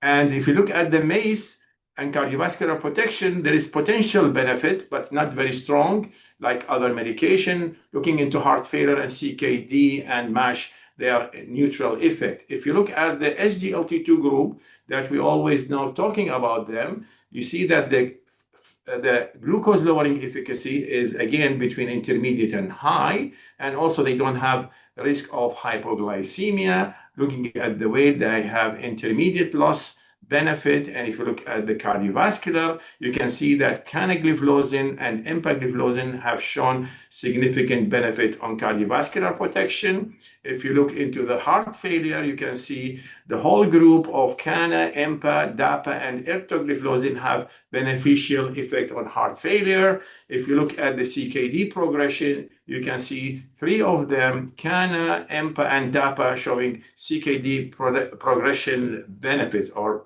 delaying that. And if you look at the MASH, there is not yet enough benefit, although there's a lot of studies going on in that field. Moving to the GLP-1 receptor agonist, whether it is oral or subcutaneously, and you can see here that looking at the glucose lowering efficacy, it is between high and very high benefit into lowering the glucose. And in the hypoglycemia risk, there's no risk there. And if you look at the weight, intermediate to very high weight loss benefit there. And if you look at the MACE and cardiovascular protection, you can see from the GLP-1 receptor agonist, not all of them have this benefit here, but listed here, as you can see, dulaglutide, liraglutide, and semaglutide, while exenatide is, not showing the same benefit as the others. Looking at the effect on heart failure benefit, semaglutide 2.4 milligram weekly in obese people with type 2, improvement on preserved ejection fraction heart failure. If you look at the CKD progression, many of them are having benefit, including the dulaglutide, liraglutide, semaglutide, but that's with albumin driven. But if you look at CKD progression, the only one showing that is semaglutide subcutaneously. And I'm sure that you're aware of MASH nowadays, that semaglutide 2.4 milligram has been actually approved for use in people with MASH and fibrosis stage 2 and 3.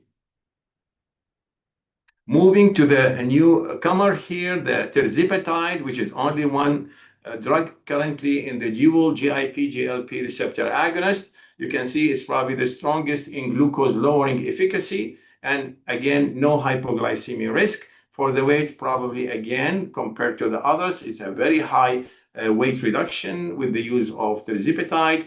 Looking at the MACE was looked at based on SURPASS CVOT trial, showed there is some benefit there, benefit on that comparing to the dulaglutide.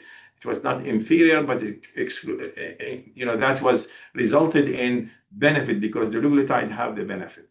Effect on heart failure, tirzepatide 15 milligram week in people with having preserved ejection fraction and obesity. That study have shown there is benefit on heart failure with tirzepatide. CKD production and MASH, going on with the studies, and hopefully we'll look into that in the coming several months in the future. And there's a lot of studies on MASH. Many of the drugs are studying MASH now because of this is a very common, as mentioned by my colleague earlier. There is potential benefit, but not yet approved for use like semaglutide 2.4 milligram. Moving to our DPP-4 inhibitors, and this group here, you can see looking at the glucose lowering, it's probably, I would call it intermediate, but they don't have also risk of hypoglycemia. If you look at the weight, cardiovascular, heart failure, you can see that all of them having a neutral effect, with the only potential problem with saxagliptin, potential increasing risk of heart failure in people with heart failure. Looking at the CKD progression, again, it's neutral. Looking at the MASH, it's unlike unknown or not studied yet. How about TZD, represented by pioglitazone? The glucose lowering is intermediate, no risk of hypoglycemia. And when we say no risk of hypoglycemia, means there's no other drugs causing hypoglycemia during the treatment with these drugs, which we're mentioning here. Looking into the weight, there is increasing weight, as we know, although people say that the weight is increased subcutaneously, not visceral fat, which is somewhat beneficial than having increase in visceral fat. About the MACE, there's potential benefit, and actually the benefit clear in people who have cerebrovascular disease for secondary prevention of CVA have been shown in studies. And that's why you put it as potential benefit here. Looking at the heart failure, actually, it's not recommended to be used in people with heart failure, especially when it's advanced heart failure, not the earlier stages. So there's increased risk of heart failure. CKD progression, neutral. Potential benefit actually from the first studies, actually pioglitazone was the first one to show some benefit, but apparently still it's not approved to be used. Maybe studies are still ongoing to prove if it is beneficial to be FDA approved.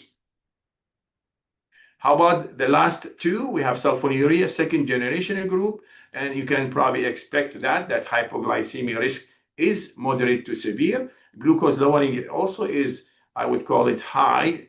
Compared to the insulin, they are almost the same with the risk of hypoglycemia. Looking at the weight, both of them, sulfonylurea and insulin analogs, will increase the weight.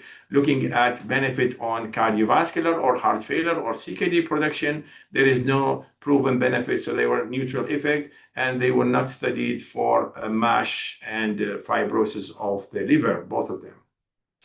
Now, going back to what we heard earlier about the cardiorenal metabolic. So we're going to talk about risk stratification and how to address with management. And mentioned earlier by my colleague that who are the one you're going to screen. You're going to screen pre-diabetes, type 2 diabetes, and even adult type 1 with more than 10 years of history. This is mentioned earlier by my colleague, but basically the message of this, if the people having anything positive of this, means they have a positive screen, which we call, for cardiorenal metabolic risk. And this is just mentioning here some of the symptoms that are representing CVD or PAD, listed here: chest pain, edema, all these things. I'm sure that you're aware. Some of them are not specific, but if you investigate and ask your patient clearly about this, you might detect sometimes silent, for example, heart failure, and that you need then to address it differently and increasing the risk stratification in these people.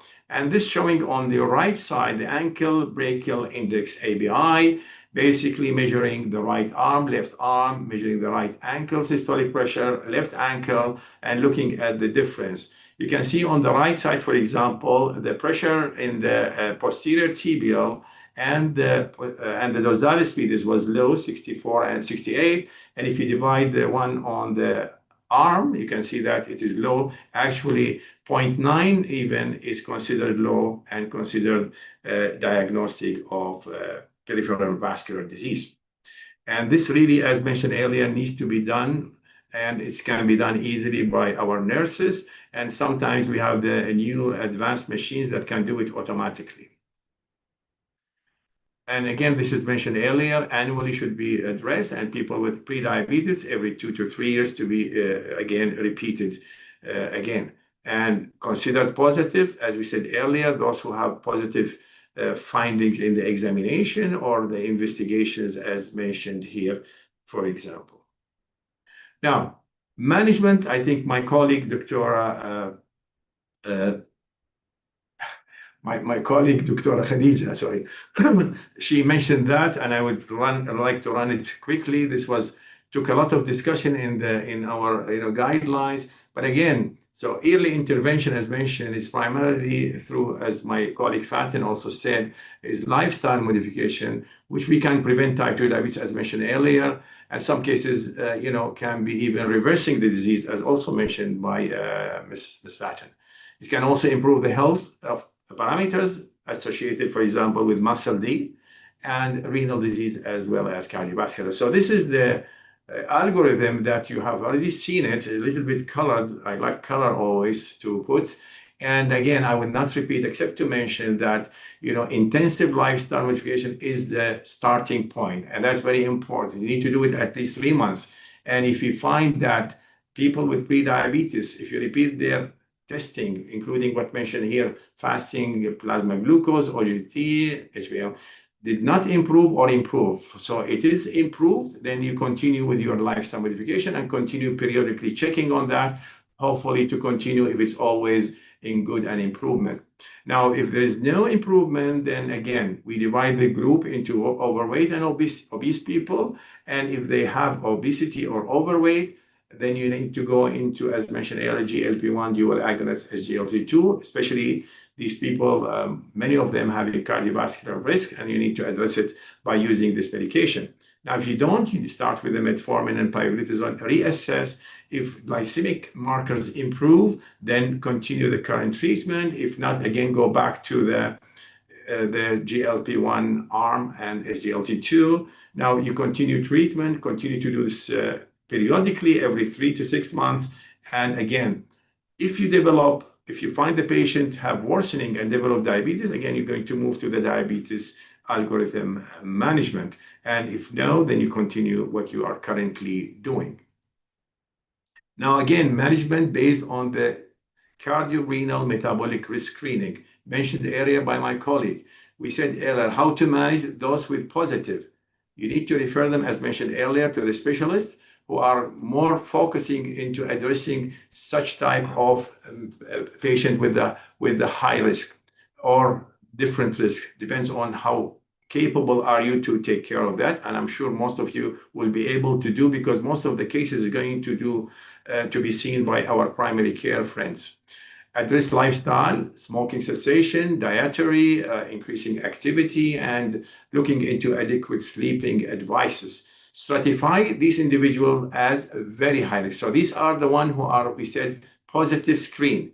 And what about the people who are negative screen? Again, mentioned, I think, by my colleague earlier. It is how to manage those with negative. And this is a very nice risk stratification scoring system. And you can see that looking at the age, the duration of diabetes, the presence of cardiovascular, whether not or one or more, and you can calculate the score here. If somebody having score of 4, you have a very high risk, and we'll look into how we're going to manage these people.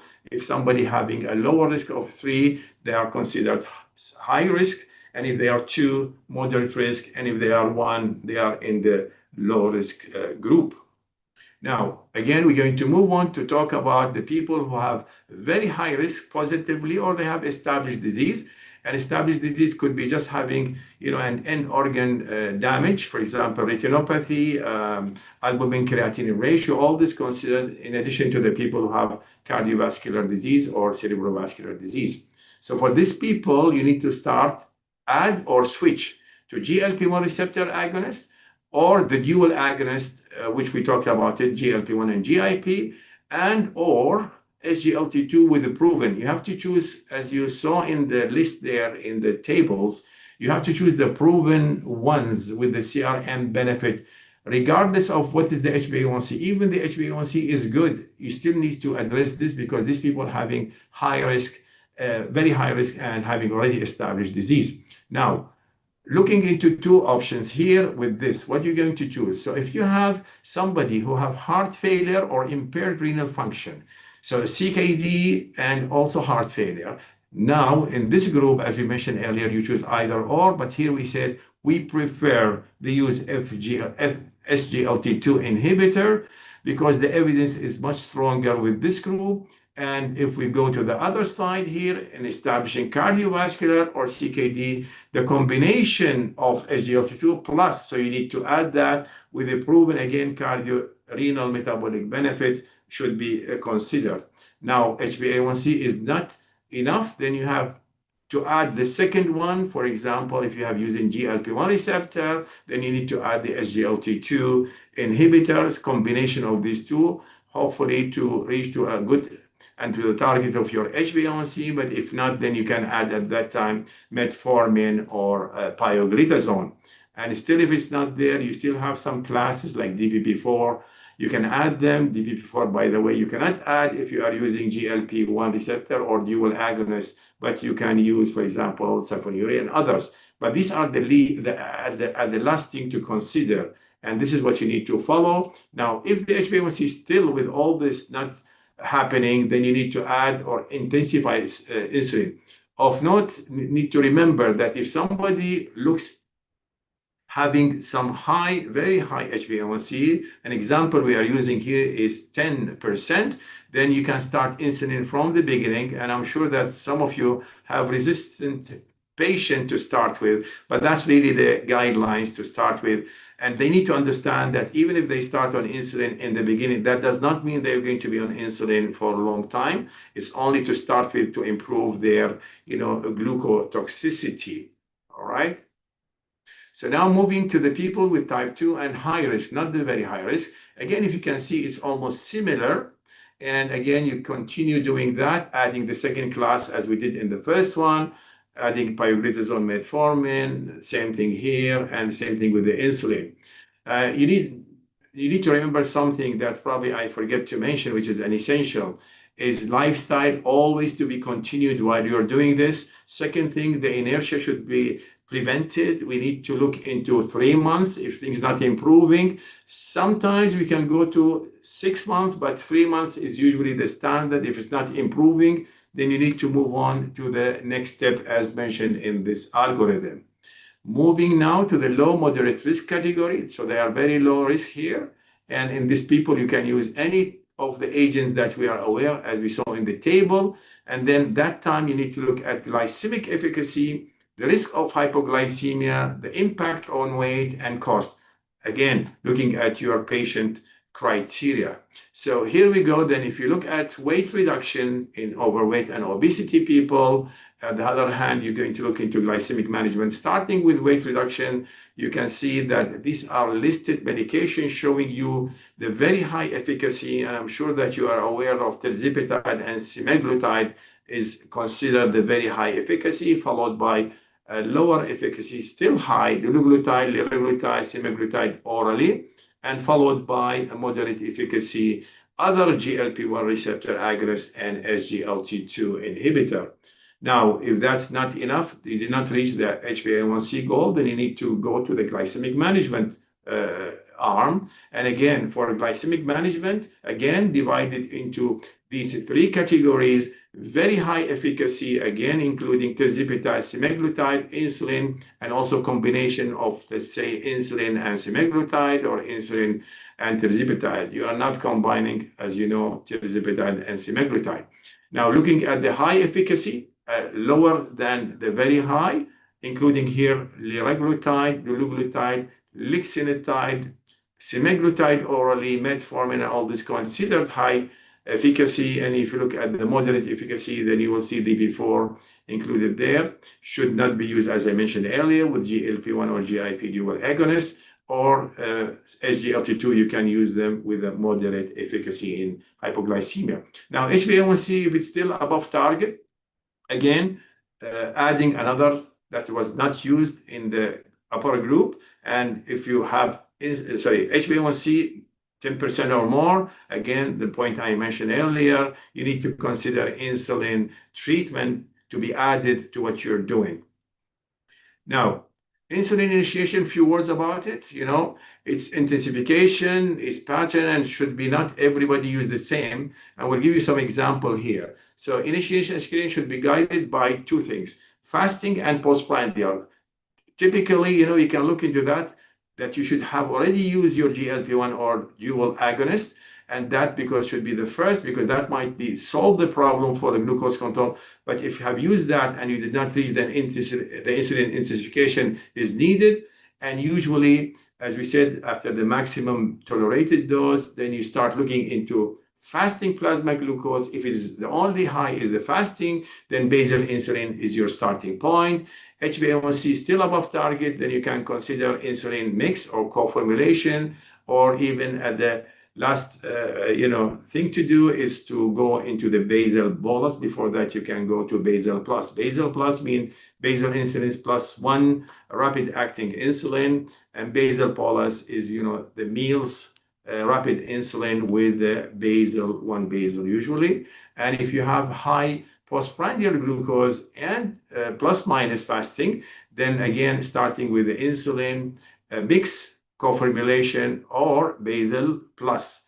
And again, basal plus, if it didn't work, then you have to move to improving glucose control with going to basal bolus. Now, my friends, we are going back to the questions. And again, we need you now to think about it. I hope there was enough time to digest what we have discussed about, especially in the tables. And we'd like to see if there's any difference. And by the way, some of you did very good in the beginning, and I need to see maybe there are more people doing good now. So let's talk this polling. Which of the following have not shown benefit in CVD protection? And give you 1 minute.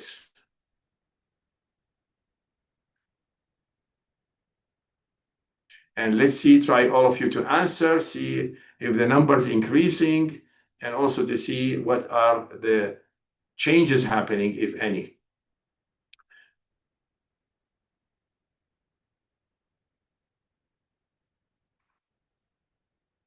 Okay, I think enough for now.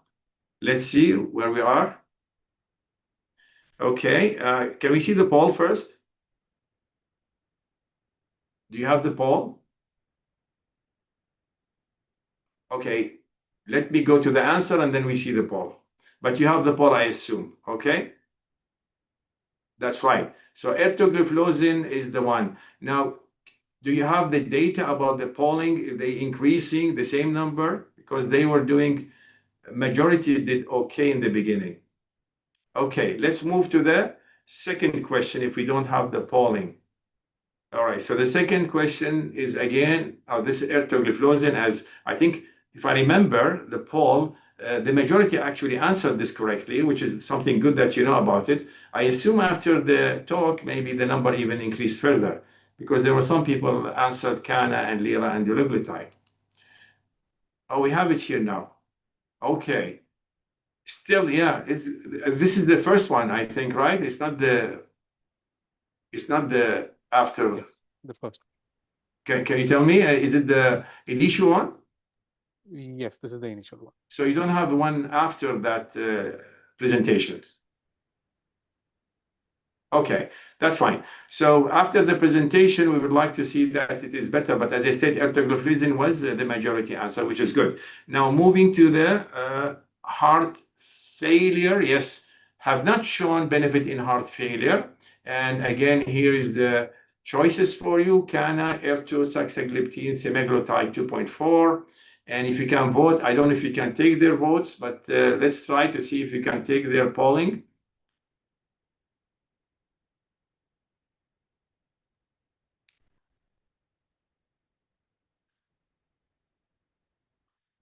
Okay, let's have a look if you have any polling results. If you don't, then we will move to the answer. Saxagliptin, yes, is the right answer. Next question. Let's move on. Okay. Now, have not shown CKD protection.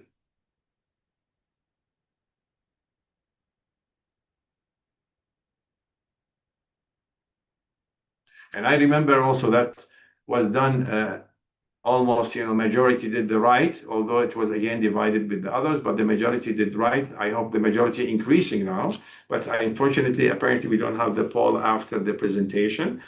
Okay, the answer is yes, sitagliptin. Good. I think to start with, you guys did not bad in the beginning, but I'm sure that now you will probably not forget the right answer for the people who did not know the answer, the correct answer. Okay, so let me now move to leave you with our key take messages. You know that dysglycemia, including now we're talking about pre-diabetes, is an early stage of something that we can modify. And that is very important for our UAE people here to really look into how to delay and address cardiometabolic disease continuum. Management has evolved from a glucose-centric, as you heard, approach to now a cardiorenal metabolic based strategy, emphasizing at early risk identification and intervention.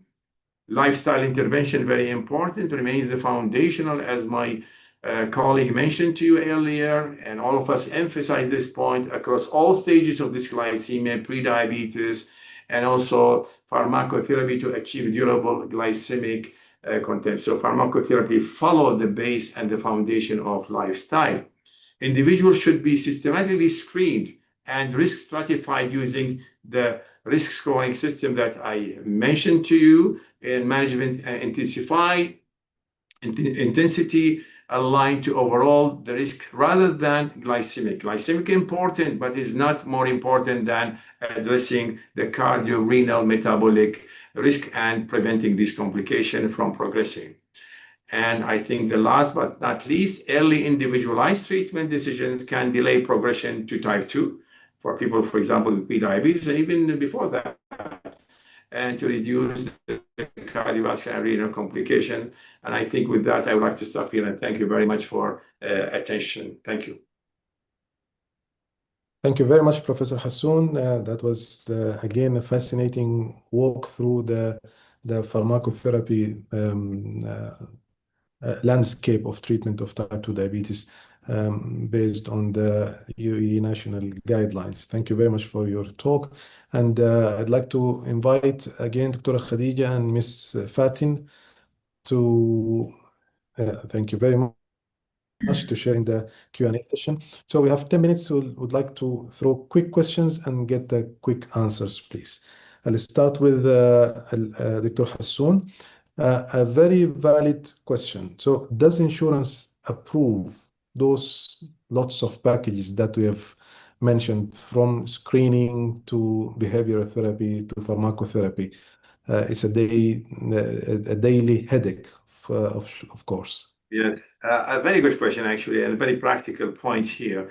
We can speak about all the good things, all the medication, all the lifestyle, but unfortunately, maybe Dr. Fatin can answer that part of lifestyle, for example.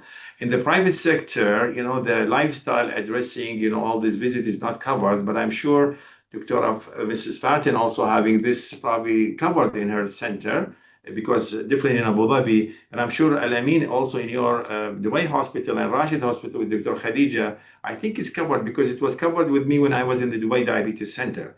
They were covering that. But in the private sector where I am now, it's not covered, unfortunately, although we're still doing it, but it's not covered. So the insurance is not covering this for the private sector. But again, for the government and all this, public institution, I think they are covered. Maybe my colleague can comment. Now, the cost of this medication that we're talking, some of them very high.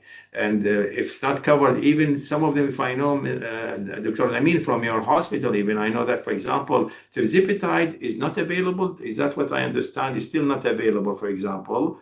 Not yet, yes. Not yet.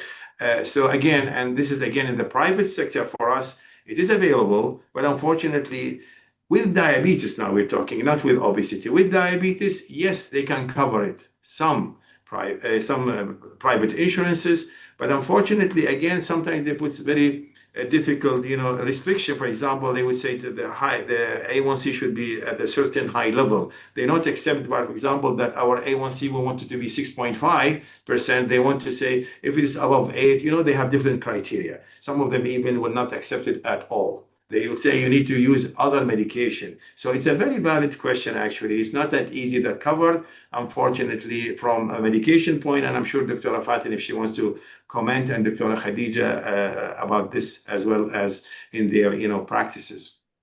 I hope I answered your question. That's wonderful. Any quick If I comment may from comment, Ms. yeah, Fatin? if I may comment, fortunately in Abu Dhabi, the Thiqa insurance covers all the visits to dietitians all year long. Most of our patients at where I practice do have Thiqa. And also, fortunately, in Abu Dhabi, when you have the higher end of insurance, they are also covering for dietitian visits based on the reimbursement. So this actually gives us a wider population to serve, thankfully. I must say that although they are not covered, but we are sending them for, they will not pay. They go for a free. So we make it a free for them because, as you know, Dr. Mrs. Fatian, that it is very important to have this visit with the dietitian as well as with the, educator. Also, educator, by the way, is not covered, unfortunately. This is even better. Free of charge. 2 in 1. Okay, another question to Ms. Fatim, please. So we all know that it's good to kick off with lifestyle intervention, but what about the continuity of that? We all know that it's difficult to maintain the lifestyle intervention. How do we boost that in a practical way? In a quick answer, please. Absolutely. We focus mainly on changing the perspective and the thoughts that come when you want to change your current behavior habits. Because when you want to think about it, patient would think about a different scenario that I need to follow this lifestyle or this type of medication for the rest of my life. We work on the positive that I love to name it as a positive psychology. Yes, you need to continue that. This is the reality. You need to continue that for the rest of your life. But we work around the thoughts that comes with them, the behaviors, and the consequences that lays behind that. To adhere to a fully lifestyle intervention, I don't think anyone can adhere 100%. I personally love to follow the rule of 80 to 20. If you can manage 80% of the time following healthy interventions, and then you could have the 20% where you can have a celebration here, or you can have, I don't know, a piece of cake, or you could just lay down and don't do the physical activity for 1 week or 3-4 days. So yes, you need to be, as I said, you need to be realistic, even in their acceptance and in their continuity of treatment. Sometimes maybe I can- the opposite 80-20, 80% in the the wrong side. Yes, Dr. Khadija, you want to comment? Yeah, so I mean, what one would add is another layer there is what we lack, I think, at a lot of times is also having the psychological counseling and psychological, let's say, support, which ties in closely with adherence to lifestyle and to the medication as well. So if patients are, and again, it would add to another layer of complexity, because then would that be covered by insurances or not? Most likely, then patients would be able to continue with that therapy. It is difficult sometimes to make that change all by yourself. You need to have, whether it's going to be on a one-to-one sort of basis, or whether, as has become sort of trendy nowadays, to use these digital coaches, which then helps to make sure that behavior is continued and can then actually be lifelong. That's an awesome point. Using the digital support and the artificial intelligence, now everyone is using that. So let's use it positively. And we need also us as healthcare provider adopt that and disseminate it to our patients. That's a very important point. Okay, moving forward, quick question. Diabetes or pre-diabetes remission. Is it remission or cure of dysglycemia? Maybe a quick comment from everyone. You want me to start? I'll start first if you want. Okay, please. Remission, you're talking about pre-diabetes now. Remission versus just treatment, you mean? I think I would call it remission if the medication that you used stopped, not while the medication is on. Otherwise, it's treatment. Same thing will go with the remission of diabetes, actually. So If does it medication of go into diabetes, cure phase? sorry, again, I Does didn't it hear go you. into a cure phase? A cure phase, if the patient reduced significant weight, whether it's lifestyle or medication, and then if he's on medication, he should be stopping that and stay on the same, let's say, weight reduction that successfully reached, and stayed on it, and you can check him at that time to see if he stayed. But if he, again, as you know, some of them will go back and start increasing weight, they might have a return. So it is a cure at that time, but it's not a cure for good unless he stay really where he is. And as Ms. Fatin mentioned very nicely, if he continued, for example, at that with intensifying his lifestyle, modification, that will help him to stay where he is, and he stay to be, I would call him, cured at that time. Excellent. Ms. Fatin, any comment? I would echo Dr. Ahmed Hassoun and add to that, if they do lab results and the lab results become normalized for at least 6 or 1 year, then you can call them that they are in the remission. I don't think there is a cure, it's only remission state. Excellent. And we have now the data from direct trial remission of dysglycemia for up to 6 years of follow-up, which is very promising now. Okay, Dr. Khadija, is metformin still the first line therapy of dysglycemia at all scenarios? Yeah, so we've moved away, and first line now is according to the patient's risk. So if I have a patient with prediabetes who lands in a coronary care unit already with an acute event or in the stroke unit, then I need to make sure that I give him the medication that would protect his heart, his kidneys. I don't necessarily need to start with metformin. So the short answer to that is no, it is no longer first line treatment.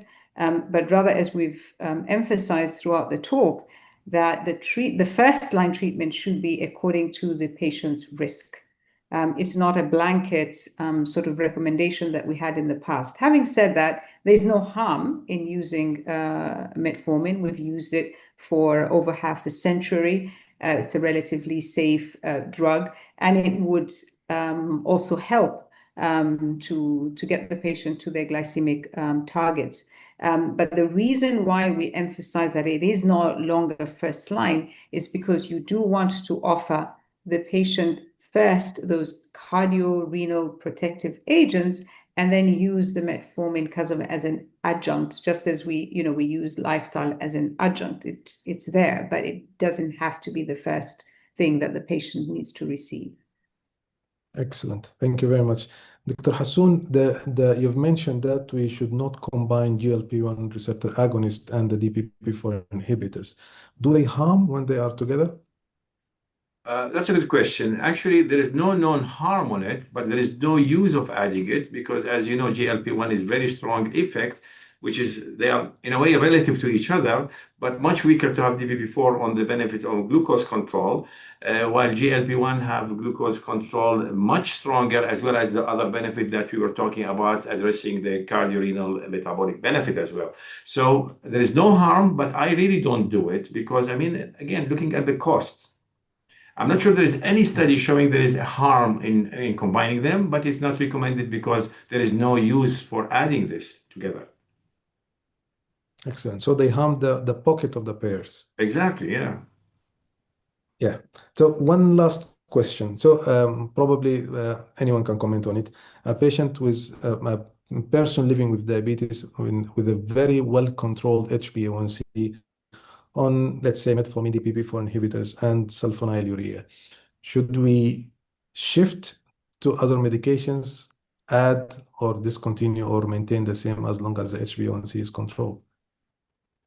Maybe we'll You start want with me Dr. to start? Khadija. And then Khadija, Let me just start. start. Yeah. So, I mean, again, what we want to look at is what is that person's cardiovascular risk? What is their renal function, and what is their renal profile like? What other risk factors do they have? It has to be a risk-based decision, and therefore, and whether the patient has, is overweight or has obesity also. So you need to look at the BMI, waist circumference, and all those sort of things.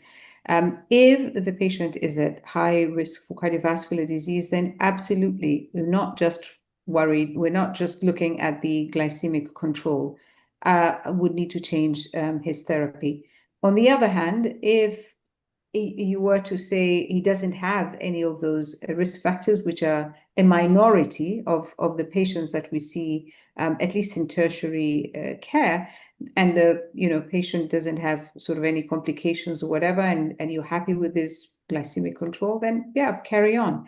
But again, we need to emphasize that what is this person's cardiorenal risk, and then you would change the medications accordingly. Excellent. Thank you very much, Professor Hassoun, Professor Khadija, Ms. Fatim, for this amazing talks and very interactive and informative and practical comments on the questions. We'd like also to thank Professor Hassanein, who is not here for an unavoidable circumstance.